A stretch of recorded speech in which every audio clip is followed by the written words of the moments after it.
Hi friends, welcome to Hindu Newspaper Analysis in Tamil. இன்னைக்கு நியூஸ்ல வந்து important topic national family health survey 6, Indian Oman comprehensive free trade agreement, then world ocean day, president's Kirti Chakra and gallantry awards எல்லாம் வந்துட்டு வந்து நியூஸ்ல பார்க்கலாம். Sorry friends, few days வந்து bad health கண்டிஷனாக நியூஸ் வந்து டெய்லியும் அப்டேட் பண்ண முடியல. பேர் வந்து ரெகுலராக வீடியோஸ் அப்டேட் பண்ணவும் ட்ரை பண்ணுறேன்.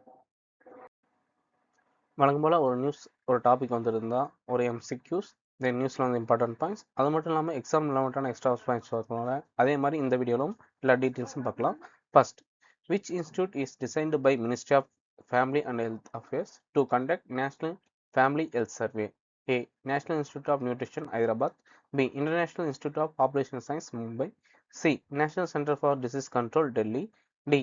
Indian Council of Medical Research, New Delhi. Correct answer என்னன்னா option B, Indian institute of population science, Mumbai. National family health survey 6th report, இது வந்து இம்பார்ட்டன்ட் டேட்டாஸா, இதை வந்து நம்ம வந்து மெயின்ஸ் எக்ஸாமில் வேல்யூவேஷனாக இது பண்ணிக்கலாம். அதே மாதிரி பிலிம்ஸ் எக்ஸாம் கேட்கறதுக்கு வாய்ப்பு இருக்குது. சரி, நியூஸில் வந்து இம்பார்ட்டன்ட் பாயிண்ட்ஸ் பார்த்துக்கலாம். NFH6 ரிலீஸ் பண்ணது யாருன்னா மினிஸ்ட்ரி ஆஃப் ஹெல்த் மினிஸ்டர். அவர் வந்து என்னென்னா May 29 வந்து ரிலீஸ் பண்ணாங்க. இது வந்து என்னென்னா 2023 வந்து 24 வரைக்கும் இது மாதிரி வந்து அப்டேட் ஆயிருக்கு, அதை வந்து சொல்லியிருந்தாங்க. இதில் வந்து 6.8 லட்சம் வீடு வந்து கவர் பண்ணியிருக்காங்க. எல்லா ஸ்டேட் அண்ட் யூனியன் டெரிட்டரியும் கவர் பண்ணாங்க, எக்ஸப்ட் மணிப்பூர் மட்டும் கவர் பண்ண முடியல. ஏன்னா உங்களுக்கே தெரியும், மணிப்பூரில் வந்து நிறைய இஷ்யூஸ் போயிட்டு இருக்கனால, பிரசிடென்ட் ரூல் அது மாதிரி எல்லாம் போயிருக்கனால கரெக்டாக வந்து டேட்டா கலெக்ட் பண்ணிக்க முடியாது. மேபி அதனால் வந்து இந்த ரிப்போர்ட் வந்து மணிப்பூரையும் ஸ்கிரிப்ட் பண்ணிக்கலாம். இது வந்து 101 இண்டிகேட்டர்ஸ் வந்து கவர் பண்ணிக்கும். ஆனால் ப்ரீவியஸ் சர்வே வந்து 131 இண்டிகேட்டர்ஸ் வந்து கவர் பண்ணியிருந்தாங்க, அது ஞாபகம் வச்சுக்கோங்க. ஓகேங்களா? முக்கியமான பாயிண்ட்ஸ் பார்த்துக்கலாம். கீ கெயின்ஸ் என்னென்ன நடந்துச்சுன்னா, mothers getting greater than 4 antenatal checkup by 7% points. அதாவது வந்து மெடிக்கல் செக்கப்புக்கு வந்து ஒரு 7% வந்து இம்ப்ரூவ் ஆகிருக்கு. அதே மாதிரி இன்ஸ்டியூஷனல் பர்த், அதாவது ஹாஸ்பிட்டலில் வந்து டெலிவரி பண்ணுவாங்களே, அதுவும் வந்து இம்ப்ரூவ் ஆகிருக்கு. உமன் இன்டர்நெட் யூசேஜ் வந்து ரைஸ் ஆகிருக்கு. தென் டிக்ளைனிங் சோஷியல் வயலன்ஸ், அதாவது வீட்டில் வந்து ஒரு மனைவி வந்து துன்புறுத்துவாங்க, அது மாதிரி இருக்குல்ல, அது வந்து ப்ரீவியஸை கம்பேர் பண்ணுற போது 29.3லேருந்து 22.3 டிக்ரீஸ் ஆகிருக்கு. இது வந்து ஒரு வெல் ஒன் தான். ஓகே, கீ ட்ராப்ஸ் என்னென்ன வந்து டிக்ரீஸ் ஆகின்னு பார்க்கலாம். ஒரு முக்கியமான இஷ்யூஸ் என்னன்னா பிரஸ்ட் ஃபீடிங், அந்த குழந்தைங்களுக்கு பால் தருவாங்களே, அந்த 6 மாதம் தான் முக்கியமான ஒன்று. நோய் எதிர்ப்பு திறன் அது மாதிரி எல்லாமே இது பண்ணுறது அந்த 6 மாதம் தான் இருக்கும். ஆனால் பார்த்தீங்கன்னா அன்ஃபார்ச்சுனேட்டாக வந்து ஒரு 8% பாயிண்ட் வந்து அது டிக்ரீஸ் ஆகிருக்கு.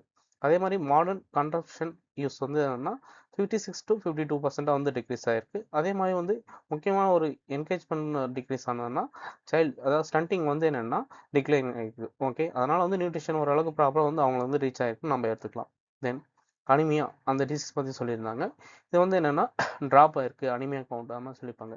இது வந்து எந்த மெத்தட் கால்குலேட் பண்ணாங்கன்னா ஃபிங்கர் பிரிக் மெத்தட். ஓகேங்களா? இது வந்து Venus blood sampling diet and biometric survey, அது வந்து NIN ஹைதராபாத் இன்ஸ்டியூட் வந்து கண்டக்ட் பண்ணி இந்த மாதிரி நியூ அப்ரோச் வந்து இந்த டைம் அனிமியா கால்குலேட் பண்ணுறதுக்கும் வந்து ஸ்டார்ட் பண்ணிக்கலாம்னு தெரிஞ்சுக்கலாம்.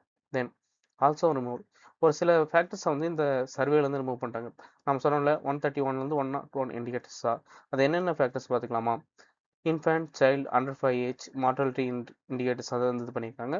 Sex ratio at birth, sanitation, clean cooking food, இதெல்லாம் வந்து முக்கியமான ஃபேக்டர்ஸ் வந்து ரிமூவ் பண்ணிட்டாங்க. ஏன்னா வந்து இதை வந்து சாம்பிள் ரெஜிஸ்ட்ரேஷன் சிஸ்டத்திலே கவர் பண்ணுறதுனால இந்த டைம் வந்து ரிமூவ் பண்ணிட்டாங்க.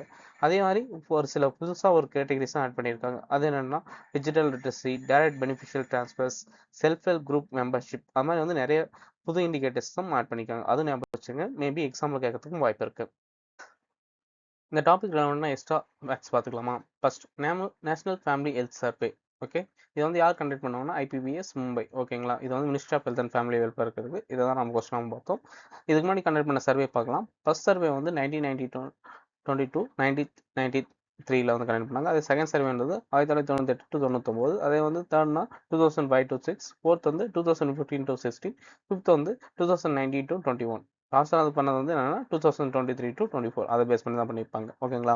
இது வந்து என்னன்னா இதில் வந்து ஃபோர்த் ஸ்டேஜ் வந்து பண்ணாங்களே, அதில் வந்து ஒரு சில இனோவேஷன் கொண்டு வந்தாங்க. அது என்னென்னா district level estimations, tablet based digital training, அது கொண்டு வந்திருக்காங்க. அதே வந்து ஃபிஃப்த் சர்வே வந்து 131 இண்டிகேட்டர்ஸ், இப்போ வந்து இருக்கிறது வந்து 101 இண்டிகேட்டர்ஸ். ஓகேங்களா? நேஷனல் ஃபேமிலி ஹெல்த் சர்வே 6 நம்ம ஆல்ரெடி பார்த்தது தான். நிறைய வந்து சேஞ்சஸ் பண்ணி இருந்தாங்கன்னு. ஓகேங்களா? 30 இண்டிகேட்டர்ஸ் வந்து ரெடியூஸ் பண்ணியிருக்காங்க. ஓகேங்களா? ஓவராலாக பார்த்தா அதில் வந்து 43 வந்து ட்ராப் பண்ணிவிட்டு 13 வந்து புதுசாகவும் ஆட் பண்ணியிருக்காங்க. ஓகே, அனிமியா பற்றி சொல்லியிருந்தோம் ஆல்ரெடி. என்னது ஃபிங்கர் பிரிக் மெத்தட்ஸ் வந்து ரீப்ளேஸ் பண்ணியிருக்காங்க. அது மாதிரி எல்லாம் ஆல்ரெடி பார்த்தது தான். தென் கீ ஹெல்த் இண்டிகேட்டர்ஸ் ஃபிலிம்ஸ் பற்றி பார்த்துக்கலாமா? இந்த ரிப்போர்ட்டில் சொல்லிப்பாங்களா ஒரு சில வந்து நம்ம வந்து வேணான்னு அவாய்ட் பண்ணிட்டாங்க. ஏன்னா சோசியல் ரெசிஸ்டன்ஸ் சிஸ்டம் அதுக்குள்ள வருதுன்னு. அதெல்லாம் என்னென்னு பார்த்துக்கலாம். இன்ஃபேன்ட் மார்டாலிட்டி ரேட் இது வந்து என்னென்னா deaths per 1000 leaves birth in first year. அது வந்து ரிலவெண்ட்டாக இருக்கும். ஓகேங்களா. இந்தியாவோட ஐஎம்ஆர் எவ்வளோ இருக்குன்னா 26 ஆவரேஜாக இருக்குது. தென் மேட்டர்னிட்டி மார்டாலிட்டி ரேஷியோ அப்படின்னா death per 1 lakhs live birth அது மாதிரி இருக்கும். ஓகேங்களா. அதே வந்து 2018-20 வந்து ஐஎம்ஆர் எவ்வளோ இருந்துச்சுன்னா 97 இருக்குது. சஸ்டைனபிள் டெவலப்மெண்ட் டார்கெட் எவ்வளோ இருக்குன்னா 70%, 70க்கு வந்து கம்மியாக தான் இருக்கும். நம்ம இன்னும் வந்து சஸ்டைனபிள் டெவலப்மெண்ட் கோலை வந்து அச்சீவ் பண்ணலாம். நம்ம இதில் வந்து தெரிஞ்சுக்கலாம். ஓகே. தென் டோட்டல் ஃபெர்டிலிட்டி ரேட் இது வந்து 5th சர்வேல பார்த்தீங்கன்னா 2 அது மாதிரி வந்து அச்சீவ் பண்ணிக்கும். இது வந்து ரீப்ளேஸ்மெண்ட் லெவல் 2.1 கம்மியாக இருக்கும். இதை வந்து ஆல்ரெடி பிலிம்ஸ் கேட்டிருக்காங்க. டோட்டல் ஃபெர்டிலிட்டி ரேட் அப்படின்னா என்னன்னு கேட்டது. ஓகே. அர்பனில் வந்து 1.6, ரூரல் ஏரியாவில் வந்து 2.1 அந்த ரேஷியாவும் இருக்குது. அதே ஸ்டண்டிங்னு எடுத்துக்கிட்டால் low height for age. Okay. National family survey 5th ரிப்போர்ட்டில் என்னென்னா 35.5லேருந்து 6th சர்வே வந்து கொஞ்சம் கம்மியாக இருக்கும். அதே மாதிரி சொல்லிப்போம். வேஸ்டிங்கிறது low weight for height. Then under வெயிட்ன்றது கம்மியான வெயிட் இருக்கும். இதெல்லாம் கூட ட்ராக் பண்ணியிருக்காங்க. ஓகே.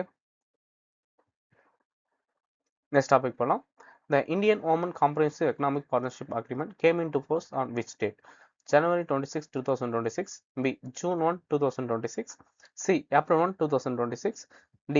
March 15, 2026. Correct answer என்னன்னா ஆப்ஷன் B. June 1, 2026. நியூஸில் வந்து இம்பார்ட்டன்ட் பாயிண்ட்ஸ் பார்த்துக்கலாம். Okay. India Oman CPA agreement வந்து சைன் பண்ணியிருக்காங்க. இது வந்து June 1, 2026 வந்து ஃபோர்ஸ் வரப்போகுது. ஓகே. இது வந்து இதனால் என்ன பெனிஃபிட் ஆகும்னா நம்ம ஓமனுக்கு வந்து ட்ரேட் பண்ணுறோம்ல அதில் வந்து கிட்டத்தட்ட வந்து 98.08 வந்து ட்ரேட் வந்து ஃப்ரீயாகவும் வந்து பண்ணுற மாதிரி இருக்கும். ஓகேங்களா. ஓவரால் கூட்ஸ் வந்து 99.38% கவர் பண்ணுற மாதிரி இருக்கும். இயர்லியாக வந்து என்னென்னா ஜஸ்ட் 15.33% தான் வந்து ஜீரோ டியூட்டி வந்து இருந்துச்சு. ஓகே. இப்போ அந்த அக்ரிமெண்ட் ஆல்சோ ட்ரேட்டை வந்து பூஸ்ட் பண்ணுற மாதிரி இருக்கும். ஓகே. பைலேட்டரல் ட்ரேட் வந்து எது மாதிரி க்ரோ ஆகிருக்குன்னு பார்த்துக்கோங்க. 8.94 பில்லியன் ஃபினான்சியல் 23-24 இருந்துச்சு. இப்போ வந்து 25-26 வந்து என்னன்னா 11.18 பில்லியனாக வந்து ட்ரேட் வந்து க்ரோ ஆகிருக்கு. ஓகேங்களா. அது மட்டும் இல்லாமல் சர்வீஸ் ட்ரேடே வந்து இதில் பார்த்தீங்கன்னா 863 மில்லியனும் வந்துருக்கு. ஓகே. இந்தியா வந்து ஒரு பெனிஃபிட்டான என்ன விஷயம்னா நம்ம ஓமன் கூட வந்து ட்ரேட் பண்ணுறது 447 மில்லியன் வந்து சர்ப்ளஸ் தான் இருக்கும். ஓகேங்களா. ஒரு சில கண்ட்ரிஸ் வந்து நம்ம டிஃபிசிட்டாக இருக்கும். ஃபார் எக்ஸாம்பிள் சைனா கிட்ட தான் நம்ம லார்ஜஸ்ட் டிஃபிசிட்டாக இருக்கும். அது மாதிரி இல்லாமல் ஓமன் கண்ட்ரி கூட நம்ம வந்து பாசிட்டிவாக வந்து ட்ரேட் வந்து இருக்கும். அதுவும் தெரிஞ்சுக்கோங்க. முக்கியமான செக்டர்ஸ் என்னென்ன ட்ரேட் வந்து நம்ம ஓமன் கூட இருக்குன்னு பார்க்கலாமா. First textiles and appeal. அதில் வந்து என்னென்னா 43% ஆஃப் ஓமன் அப்பீல் இம்போர்ட்ஸ் பண்ணுறோம். அது மட்டும் இல்லாமல் 31% ஆஃப் நைட்ரேட் அப்பீல் இருக்குது. ஓகேங்களா. ஆல்ரெடி வந்து 5% டேக்ஸ் இருக்கும். ஸோ வந்து என்னென்னா கொஞ்சம் வந்து காம்பினேஷன்ஸ் வந்து டஃப்பாக இருக்கும். சைனா அது மாதிரி கண்ட்ரி கூட வந்து ஓமன் கூட அவங்களும் வந்து ட்ரேட் வந்து நல்லா தான் வச்சுருக்காங்க. இப்போ வந்து நம்ம வந்து இந்த டேக்ஸ் வந்து ரிடக்ஷன் பண்ணுறதுனால நம்மளுக்கு வந்து மோர் பெனிஃபிட்டாக இருக்கும். சைனா கூட காம்படிஷன் பண்ணுறது ஈஸியாகவும் இருக்கும் அப்படின்னு வந்து நியூஸில் சொல்லியிருக்காங்க. தென் அடுத்த செக்ஷன் என்னென்னா ஃபார்மாலிட்டிக் செக்டர். ஓகேங்களா. இதில் வந்து 10% மார்க்கெட் வந்து ஓமனில் வந்து நம்ம இந்தியா தான் வச்சுருக்காங்க. அதாவது மெடிசன்ஸ் ரிலவெண்ட் அது பண்ணுறதுனால இந்த ட்ரேட் அக்ரிமெண்ட் வந்து என்னென்னா ஃபெசிலிட்டேஷன் ஈஸியாக இருக்குது. சரி ஃபாஸ்ட் ட்ராக் அப்ரூவல் அது மாதிரி வந்து நம்மளோட ட்ரக்ஸ் இம்போர்ட் அண்ட் எக்ஸ்போர்ட்லேயும் வந்து ஒரு பாசிட்டிவாக இருக்கும். ஆமாம் சொல்லியிருந்தாங்க. ஸ்ட்ராட்டஜிக் அட்வான்டேஜ் என்ன எடுத்துக்கிட்டால் இந்தியா வந்து Gulf, Indian Ocean, East Africa அதை வந்து முக்கியமாக கனெக்ட் பண்ணுற மாதிரி இருக்குது. ஃபார் எக்ஸாம்பிள் மேப்பில் இங்கே இருக்கா இங்கே இந்த ஓப்பன் வந்து அந்த அந்த சென்ட்ரல் ஏசியன் கண்ட்ரிஸ் தென் வந்து ஆஃப்ரிக்கா அதை கூட கனெக்ட் பண்ணுற மாதிரி இருக்கும். ஓகே. பார்டர் பண்ணியிருக்க கண்ட்ரி கூட பாருங்கள் யுஏவி அது மாதிரி தான் இருக்குது. தென் வந்து ஸ்ட்ரைட் ஆஃப் ஆல்மோஸ்ட் இருக்குல்ல நம்ம நியூஸில் வந்து அடிக்கடி வரும்ல பெர்ஷியன் கல்ஃப் ஆஃப் ஓமன் அது வந்து ஒரு ஏதோ ஒரு இஷ்யூஸ் வந்தால் நம்ம ஓமன் கிட்ட ஷிப்ஸ் வந்து லேஅவுட் பண்ணுறதுக்கு அது மாதிரி வந்து ஈஸியாகவும் இருக்கும். ஃபார் எக்ஸாம்பிள் நியூஸில் வந்து என்ன இன்ஃபர்மேஷன் பண்ணால் சோகர், துகாம், சலால் இது மாதிரி இடம் வந்து ஒரு லாஜிஸ்டிக்ஸ் அப்போ வந்து நம்ம ஷிப்ஸ் டிரான்ஸ்போர்ட்டுக்கும் நம்ம யூஸ் பண்ணிக்கலாம் சொல்லியிருக்காங்க. அது மட்டும் இல்லாமல் ஓமன் வந்து ஜிசிசி வந்து மெம்பராகவும் இருக்காங்க. ஸோ வந்து ரொம்ப பெனிஃபிஷியலாக இருக்கும் இந்த ட்ரேட் அக்ரிமெண்ட் ஆமாம் சொல்லியிருந்தாங்க. ஓகே. இந்த டாப்பிக்கில் வந்து எக்ஸ்ட்ரா இன்ஃபர்மேஷன் தெரிஞ்சுக்கலாமா. ஃபஸ்ட்டு வந்து காம்ப்ரஹென்சிவ் எக்கனாமிக் பார்ட்னர்ஷிப் அக்ரிமெண்ட் வந்து நம்ம ஃபஸ்ட்டு சைன் பண்ண கண்ட்ரி எதுனா அந்த மிடில் ஈஸ்ட் ரீஜனில் வந்து யூஏஇ கூட தான் சைன் பண்ணோம். அது வந்து May 1, 2023 வந்து போஸ்ட்டாக வந்துச்சு. ஓகேங்களா. இதனால் வந்து 100 பில்லியன் வந்து 2013 வந்து அந்த பைலேட்ரல் டார்கெட் மூலமாக யூஸ் ஆகும் ஆமாம் சொல்லியிருக்காங்க. தென் வந்து இசிடி அக்ரிமெண்ட் வந்து ஆஸ்திரேலியா கூட இது பண்ணியிருக்காங்க. அது வந்து December 29, 2022 போஸ்ட் வந்துச்சு. அது மட்டும் இல்லாமல் EFTA அக்ரிமெண்ட் வந்து சுவிட்சர்லாந்து, நார்வே, ஐஸ்லாண்ட், லிechtenstein அது வந்து 2024 சைன் பண்ணியிருக்காங்க. இது வந்து ஆல்ரெடி ப்ரிலிம்ஸில் வந்து ப்ரீவியஸ் இயரில் கேட்ட கொஸ்டின் தான். ஓகே. இந்தியா ஓமன் சிபிஏ வந்து இப்போ பார்த்தது தான் June 1 இந்த போஸ்ட் வந்தாச்சு. Then India UK free trade agreement நெகோஷியேஷன்ஸில் இருக்குது. அதே மாதிரி யூரோப்பியன் யூனியன் ஃப்ரீ ட்ரேட் அக்ரிமெண்ட்டும் வந்து நெகோஷியேஷன்ஸில் தான் இருக்குது. Then regional comprehensive economic partnership agreement India வந்து 2019 வந்து வெளியே வந்துட்டாங்க, ஞாபகம் வச்சுக்கோங்க. ஏன்னா வந்து அதில் வந்து சைனா வந்து ஒரு டாமினன்ஸாக இருக்கும். ஸோ வந்து அந்த அக்ரிமெண்ட்டில் வந்து நிறைய கூட்ஸ் வந்து ஃப்ரீயாக வந்து டிரான்ஸ்போர்ட் பண்ணுற மாதிரி இருக்கும். ஆல்ரெடி நம்மளுக்கு தெரியும் சைனா கிட்ட நம்ம எக்ஸ்போர்ட் இம்போர்ட் வந்து எவ்வளோ வந்து டிஃபெண்ட் பண்ணியிருக்கோம், அவங்க வந்து எவ்வளோ சர்ப்ளஸ் இருக்காங்க, நம்ம வந்து எவ்வளோ டெபிட் இருக்கும். ஸோ வந்து இந்த ட்ரேட் அக்ரிமெண்ட்னால வந்து இன்னும் அதிகமாகிடும் அப்படின்னு இந்தியாவும் வந்து வெளியே வந்துட்டாங்க. So then SAFTA South Asian free trade agreement SAFTA ஃப்ரேம்வொர்க்கில் வந்து நம்ம சைன் பண்ணியிருக்கோம். Okay, then comprehensive trade agreement, free trade agreement, PTA அதனோட டிஃப்ரென்ஸ் பார்த்துக்கலாமா?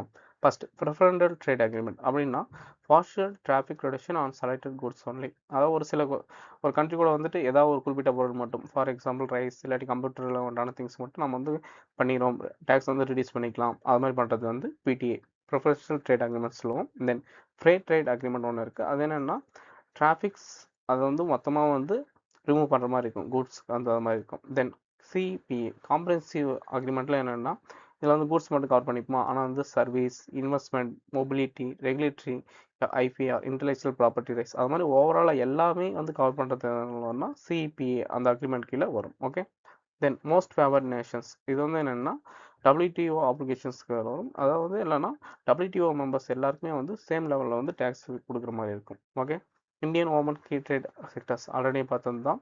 டெக்ஸ்டைல்ஸ் வந்து 43% ஷேர் இருக்குது. கெமிக்கல்னு எடுத்துக்கிட்டால் 39% இன்ஆர்கானிக் கெமிக்கல்ஸ், தென் இன்ஜினியரிங் கோர்ஸ், ஃபுட் ப்ராடக்ட்ஸ் இதெல்லாம் லிங்க் பண்ணுற மாதிரி இருக்குது. ஓகே, ஃபார்மர்ஸ் வந்து ஆல்ரெடி பார்த்து 10%, அது மாதிரி வந்து நல்லா வந்து ஒரு இதாகவும் இருக்குது. தென் முக்கியமாக ஞாபகம் வச்சுக்க வேண்டியதுன்னா சோகர் அது இண்டஸ்ட்ரியல் அப்ரோட் அந்த போர்ட்டும் இருக்கும். தூக்கம்ன்றது ஸ்பெஷல் எக்கனாமிக் ஜோன்ஸும், சலால்ன்றது டிரான்ஸ்ஷிப்மெண்ட் இது மாதிரி வந்து இருக்கும். ஓகே, ஜிசிசி நியூஸ்ல அது என்னென்னு பார்த்துக்கலாம். அதில் வந்து மெம்பர் கண்ட்ரிஸ் யார் இருக்குன்னா Saudi Arabia, UAE, Kuwait, Qatar, Bahrain, Oman அது மாதிரி நிறைய இருக்குது. இது மாதிரி ஆர்கனைசேஷன் ஏதாவது நியூஸில் வந்து நம்ம வந்து அதனோட மெம்பர்ஸ் கண்ட்ரிஸ் அவங்களுடைய எப்போ வந்து எஸ்டாப்ளிஷ் பண்ணாங்க, ஏதாவது அக்ரிமெண்ட் பண்ணிருக்காங்களா அது மாதிரி வந்து பார்க்கணும். For example European union members வந்து அடிக்கடி நியூஸில் வந்துச்சு. ஸோ வந்து ப்ரீவியஸ் இயரில் வந்து அந்த கொஸ்டின் கேட்டாங்க. ஸோ ஜிசிசி அது மாதிரி எந்த ஒரு ஆர்கனைசேஷன் வந்தாலும் அதில் வந்து மெம்பர்ஸ் யாருங்க, ஹெட் குவார்ட்டர்ஸ் எங்கே இருக்குது, இயர் ஆஃப் ஸ்டார்டிங் என்ன, இந்தியாவோட மெம்பர் ஸ்டேட்டா இல்லாட்டி அசோசியேட் ஸ்டேட்டா இல்லாட்டி பார்ட்னர் ஸ்டேட்டா அது மாதிரி இருந்தும் நீங்கள் பார்த்துக்குங்க. ஓகே, இந்தியா எனர்ஜி செக்யூரிட்டி அந்த வந்து ஜிசிசி மெம்பர் கண்ட்ரிஸ் தான் வந்து நம்ம வந்து 60% வந்து ஆயில் வந்து இம்போர்ட் பண்ணுறோம் அது மாதிரி வச்சுங்க. தென் ரெமிட்டன்ஸ் நம்ம இந்தியாவில் வந்து நிறைய பேர் வந்து ஃபாரினில் போய் வந்து ஒர்க் பண்ணுறாங்க. For example Saudi, UAE, Dubai அது மாதிரி கண்ட்ரிஸ் எல்லாம் வந்து ஹை ரெமிட்டன்ஸ் சோர்ஸாகவும் ஆக்ட் ஆகிட்டு இருக்குது. ஓகேங்களா, இந்தியா ஸ்லுக் வெஸ்ட் பாலிசி இது வந்து என்னென்னா ட்ரேட் அக்ரிமெண்ட்ஸ்க்கு வந்து பெனிஃபிட்டாக இருக்கும். யுஏஇ அது மாதிரி ஓமன் நிறைய கண்ட்ரி கூட நம்ம அக்ரிமெண்ட்டும் சைன் பண்ண வரோம். Okay, next topic move on பண்ணலாம். ஓல்ட் ஓஷன் டே ரெலவெண்ட் ஆனது. ஓகேங்களா, world ocean day is observe on June 8 every year. When was the concept of Old Ocean Day first introduced and when did the United Nations officially designate it? A. Introduced at 1992 at Summit Rio. United Nations officially designated in 2008. B. Introduced in 1970 Stockholm Conference. Designed in 1992. C. Introduced in 2002 World Summit Johannesburg. Designated in 2009. D. Introduced in 1994 UN class. Designated in 2000. Correct answer என்ன? Option A. United nation earth summit 1992 பண்ணது தான் 2008 sign பண்ணியிருப்பாங்க. உங்களுக்கான ஒரு task force இந்த 1992 சமிட்டில் வந்து மேஜரான agreement வந்து ரிலீஸ் பண்ணியிருப்பாங்க. ஓகேங்களா, யுனைடெட் நேஷன்ஸ்லாம் வந்துட்டான். அது வந்து என்னென்ன அக்ரிமெண்ட்னு உங்களுக்கு தெரிஞ்சால் கமெண்ட் செக்ஷன் சொல்லுங்கள். World ocean day key facts and consideration நியூஸில் வந்து முக்கியமான பாயிண்ட் பார்த்தோன்னா ஓல்டு ஓஷன் டே வந்து June 8 வந்து எவ்ரி இயர் வந்து செலிப்ரேட் பண்ணுவாங்க. 1992 ஆல்ரெடி பார்த்த எர்த் சமிட் தான் இன்ட்ரடியூஸ் பண்ணாங்க. ஓகேங்களா, இதில் வந்து என்னென்னா ocean institute of Canada United Nation வந்து ரிசால்வேஷன் பண்ணிப்பாங்க. அது என்னென்னா 63/111 அந்த இதில் வந்து 2008 அஃபிஷியலாகவும் ரெகனைஸ் பண்ணிட்டாங்க. ஓகே, 5 ஓஷன்ஸ் வந்து அஃபிஷியலாக ரெகனைஸ் பண்ணிக்கிறதுனா பசிபிக் ஓஷன் அதான் வந்து largest ocean, then second Atlantic, third Indian ocean, southern Antarctic ocean, Arctic ocean தான் ரொம்ப ஸ்மாலாக இருக்கும். கிட்டத்தட்ட ஓஷன் வந்து 71% ஆஃப் எர்த் சர்ஃபேஸ் வந்து கவர் பண்ணியிருக்கு. இதில் வந்து 97% ஆஃப் எர்த் வாட்டரும் ஓஷன்ஸ் தான் வந்து கன்சிஸ்ட் பண்ணியிருக்கு. அதில் முக்கியமான ஒரு ஃபீச்சர்ஸ் என்னென்னா நம்மளுக்கு தெரியும் சால்ட்டினஸ். இது வந்து என்னென்னா டிஸ்டிங்க் ஸ்கேட்டர் ஆஃப் ஓஷன்ஸ். இது வந்து என்னென்னா எது மாதிரி வந்து அங்கே சால்ட் வந்து கடல் உற்பத்தி ஆகிக்குன்னா மினரல் ரன் ஃப்ரம் லேண்ட் வந்து கண்டினியூஸாக வந்து இயர்ஸ் வந்து தொடர்ந்து பண்ணிகிட்டே இருக்கிறதுனால ஹைட்ரோதெர்மல் ஆக்டிவிட்டி அது மாதிரி இருந்தனால சீ ஃப்ளோரில் வந்து சால்ட்டாக மாறி இருக்கு. ஆவரேஜ் ஓஷன் சலினிட்டி எவ்வளோன்னா 35 ppt பார்ட்ஸ் பெர் 1000. அதில் எல்லாருக்குமே நமக்கு தெரிஞ்சது தான். தென் சீமோட் அதை பற்றி சொல்லியிருந்தாங்க, நியூஸில் சொல்லியிருந்தாங்க. அது என்னென்னா சீமோட் எது மாதிரி அமைச்சுனாங்கன்னா வச்சுங்களேன், வல்கனிக் ஆக்ஷன் நடக்கும்ல கிட்டத்தட்ட அதனால் வந்து கடல் அடிமட்டத்தில் வந்து ஒரு 1000 மீட்டர் வந்து அபோவ் வந்து ஒரு சீ ஃப்ளோர் மாதிரி வந்து எமர்ஜென்சி ஆகிருக்கும். ஓகேங்களா, அதுதான் சீ மவுண்ட் சொல்லுவோம். இந்த சீ மவுண்ட்ல வந்து பயோடைவர்சிட்டி ஹாட்ஸ்பாட்டாக இருக்கும். கிட்டத்தட்ட வந்து 1,00,000க்கு மேலே வந்து சீ மவுண்ட்ஸ் இருக்குது. அதில் வந்து நிறைய பீசிஸ் வந்து என்டேஞ்சர் பீசிஸ், அது மாதிரி எண்டமிக் பீசிஸ், அது மாதிரி வந்து நம்ம வந்து நிறைய ஃபவுண்ட் அவுட் பண்ணலாம். ஓகே, நியூஸில் வந்து ஆர்எஸ்சி கிரைசிஸ் பற்றி சொல்லியிருந்தாங்க. இதில் வந்து என்னென்னா நிறைய வந்து ப்ராஜெக்ட்ஸ் பண்ணியிருக்கிறதுனால வந்து ஃபார் எக்ஸாம்பிள் அமுதாரியா, சிரியா தாரிஸ் அந்த ரிவர்ஸ் எல்லாமே காணாமல் போயிடுச்சு. நிறைய வந்து பொல்யூஷன் அது மாதிரி இருக்கிறதுனால அந்த ஆர்எஸ்சியோட பியூரிசிட்டி நிறைய வந்து பொல்யூஷன் மாதிரி இருக்குது, அது மாதிரி நியூஸில் சொல்லியிருந்தாங்க. தென் கோரல் ரீஃப்ஸும் வந்து ரிஸ்கில் இருக்குது, அது மாதிரி டிஸ்கஸ் பண்ணியிருக்காங்க. இதில் வந்து என்னென்னா டெம்பரேச்சர் வந்து 1.5 டிகிரி செல்சியஸ் கூட அதிகமாக இருக்குது. அதனால் வந்து கிட்டத்தட்ட 70 to 90% வந்து கோரல் ரீஃப்ஸ் வந்து காணாமல் போகிறது வாய்ப்பு இருக்குன்னு சொல்லியிருப்போம். அந்த சீமோன் நம்ம ஆல்ரெடி சொன்னோம்ல, அதே மாதிரி அதோட கோரல் ரீஃப்ன்றது வந்து ரொம்ப வந்து பயோடைவர்சிட்டி ரிச்சான ஒரு இடத்த ஒரு ஆக்டாக இருக்கும். அதனால் வந்து நிறைய பீசஸ் வந்து காணாமல் போகிறதுக்கும் வாய்ப்பு இருக்கும். இந்த மாதிரி இஷ்யூஸ் வந்து டிஸ்கஸ் பண்ணியிருந்தாங்க. தென் ரெட் சி நேம் வந்து கிரீக் எரித்ரியா தலசியா வந்து மென்ஷன் பண்ணிப்பாங்க. தென் மொசாம்பிக் சேனல் கூட நிறைய இஷ்யூஸ் ஃபேஸ் பண்ணுறதுக்கு ஆமாம் சொல்லியிருந்தாங்க. இந்த மொசாம்பிக் சேனல் வந்து மடகாஸ்கரை வந்து ஆப்பிரிக்காவில் வந்து ஸ்பில் பண்ணுற மாதிரி இருக்கும். இது மாதிரி நம்ம நியூஸில் வர பிளேசஸ் வந்து ஆர்எஸ்சியாக இருக்கட்டும், மொசாம்பிக் சேனலாக இருக்கட்டும், அது மாதிரி வந்து எதாவது நியூஸில் வந்தால் நீங்கள் வந்து ஒரு டைம் வந்து கூகுள்லேயோ இல்லாட்டி வேறு எதுலையோ போய் மேப்பில் வந்து ஒரு டைம் சர்ச் பண்ணுங்கள். ஸோ வந்து உங்களுக்கு வந்து ஈஸியாகவும் ஞாபகம் வந்துடும். ஸோ எக்ஸாமில் கேட்டாலும் நம்ம வந்து ஈஸியாக அட்டன் பண்ணிக்கலாம். சரி, எக்ஸ்ட்ரா 11 பாயிண்ட் பார்த்துக்கலாமா? ஓஷன்ஸ் 5 ஓஷன்ஸ் இருக்குது, ஆல்ரெடி நம்ம பார்த்துதான். அதில் வந்து லார்ஜஸ்ட் அண்ட் டீப்பஸ்ட் எதுனா மரீனா ட்ரென்ச். ஓகேங்களா, பசிபிக்கில் இருக்கிறது. இது வந்து கிட்டத்தட்ட வந்து 11,034 மீட்டர்ஸ் வந்து டவுனாக இருக்க மாதிரி இருக்கும். ஓகே, இதில் வந்து ஓஷன்ஸ் வந்து எர்த்தோட 71% கவர் பண்ணியிருக்கும். 90% ஆஃப் எர்த் வாட்டரும் இதே மாதிரி தான் இருக்குது. அது மட்டும் இல்லாமல் 50% ஆஃப் எர்த் ஆக்சிஜன் எங்கே ப்ரொடியூஸ் பண்ணுதுன்னா ஓஷனில் ப்ரொடியூஸ் பண்ணுது. அதே மாதிரி ஃபைட்டோ பிளாங்டன் ரொம்ப சின்ன சின்ன பிளான்ஸ் வந்து ஓஷனில் வந்து ஃப்ளோட் ஆகும்ல, அதுலேருந்தே வந்து இவ்வளோ ப்ரொடியூஸ் பண்ணுது. ஸோ அதுவும் ஞாபகம் வச்சுக்கோங்க. ஓகே, டீப்பஸ்ட் பாயிண்ட் எதுனா மரீனா ட்ரென்ச். இது வந்து என்னென்னா பசிபிக் ஓஷனில் இருக்கும். ஓகே, ஆவரேஜ் ஓஷன் டெப்த் வந்து 3668 மீட்டர்ஸ் இருக்கும். சலனிட்டி ஆவரேஜ்ன்றது 35 ppt. ஓகே, யூஎன் கிளாஸ் அது வந்து சி எலமெண்ட் ஆஃப் ப்ரொடெக்ஷனாக கொண்டு வந்தது இதுதான். United nation convention on the law of the sea, இது வந்து 1980 வந்துச்சு. எப்போ போஸ்ட் வந்துச்சுன்னா 1994. ஓகேங்களா, இது வந்து கான்ஸ்டியூஷன் ஃபார் த ஓஷன்ஸ் ஆமாம் சொல்லிடுவாங்க. அதில் வந்து எவ்வளோ ஒரு கண்ட்ரிஸ் வந்து அவங்க வந்து எவ்வளோ வந்து உரிமை கேட்கலாம் அந்த பார்டர் பண்ணியிருக்கிற ஏரியான்னு சொல்லிப்பாங்க. அதில் வந்து டெரிட்டரி சி 12 நாட்டிக்கல் மைல்ஸ் இருக்கும். தென் வந்து கண்டிஜென்ஸ் ஜோன்ஸ்ன்றது 24 நாட்டிக்கல் மைல்ஸ், எக்ஸ்க்ளூசிவ் எக்ஸாம் ஜோன்றது 200 நாட்டிக்கல் மைல்ஸாகவும் சொல்லிப்பாங்க. அதே கான்டினென்டல் ஷெல்ஃப்ன்றது 350 நாட்டிக்கல் இது வரைக்கும் சொல்லிப்பாங்க. ஐசின்றது பிகாண்ட் த நேஷனல் ஜுரிடிக்ஷன். எல்லா கண்ட்ரிஸும் வந்து காமனாக வந்து அவங்க வந்து அங்கே யூஸ் பண்ணுறதோ இல்லாட்டி வந்து ரிசோர்ஸ் யூஸ் பண்ணுறதுக்கும் இது வந்து ஐசிஎஸ்ல வந்து அலோவ் பண்ணிப்பாங்க. Then international tribunal for law of the sea அது மாதிரி கிரியேட் பண்ணிப்பாங்க. இது வந்து யூஎன் கிளாஸுக்கு வரும். ஏதாவது மெம்பர்ஸ் வந்து கடலில் வந்து பார்டர் வந்து இஷ்யூஸ் வரல, நாம் வந்து இந்த கோர்ட்டை வந்து இது பண்ணலாம், அப்பீல் பண்ணுறதுக்கு யூஸ் பண்ணிக்கலாம். Then coral reefs and marine threats. Coral reef நியூஸில் வந்துச்சுல, அதை பற்றி பார்த்துக்கலாம். இது வந்து rain forest of the sea அது மாதிரி சொல்லுவோம். ஓகேங்களா, கிட்டத்தட்ட ஓஷனில் வந்து லெஸ் தென் 1% ஏரியாவை தான் கவர் பண்ணுது. ஆனால் 25% ஆஃப் மரைன் பீசிஸ்க்கு வந்து இது வந்து ஒரு ஹோஸ்டிங் பிளேஸஸாகவும் ஆக்ட் பண்ணுது. ஓகே, 1.5% வார்மிங்னால கிட்டத்தட்ட நம்ம 70 to 90% கோரல் ரீஃப் வந்து லாஸ் பண்ணிட்டோம். இது வந்து 2 டிகிரி செல்சியஸ் வந்து ரீச் ஆச்சுன்னா குளோபல் டெம்பரேச்சர் கிட்டத்தட்ட 99% எல்லா கோரல் ரீஃப்ஸ் வந்து லாஸ் பண்ணுற மாதிரி இருக்கும்.